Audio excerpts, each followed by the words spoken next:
Iraq's Council of Ministers has reviewed the Prime Minister's resignation letter after he vowed to step down amid those protests that we've been reporting on. His exit requires Parliament's approval. A vote on the matter is expected in the coming hours. The Prime Minister telling the Council that his government hasn't spared any efforts in responding to the protesters' demands. The protesters disagree with that. The Prime Minister now calling for a, quote, peaceful transfer of power. We had taken brave and daring decisions at that time to prevent the use of live bullets. But regrettably, when clashes happened, multiple interferences and complications occurred. This led to the fall of victims and negative consequences. So it is left to the government to adopt a bold stance in this regard, and therefore the resignation is now required in order to calm matters down. The Prime Minister's decision did not stop Iraqis from returning to the streets on Saturday. Over the past 2 months, hundreds have died in these anti-government demonstrations. Now protesters say much more needs to be done to fix the country's political system. Arwa Damon reports from Baghdad. It's quite chaotic here, but this is Shayma, and we were just talking to her.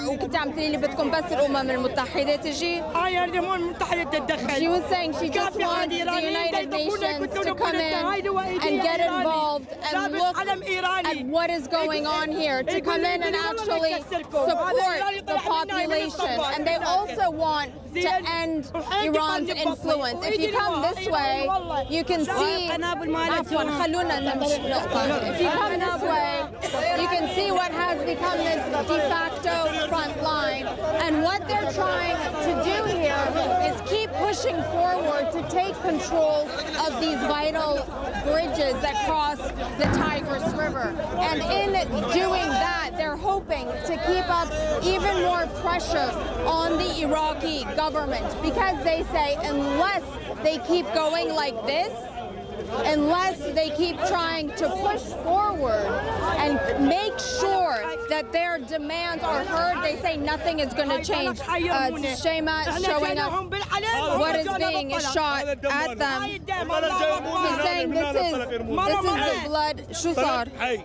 مين هالدم مين دم مين؟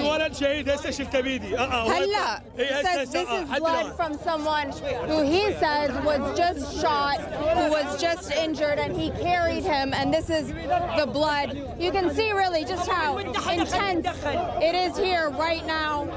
And again, as we were saying, these are demonstrators who are determined to hold this ground, to hold all ground that they have, and to keep pushing forward, because as I was saying, they want to make sure that this time their demands are heard. And what they will also tell you is that just demonstrating has not been enough in the past.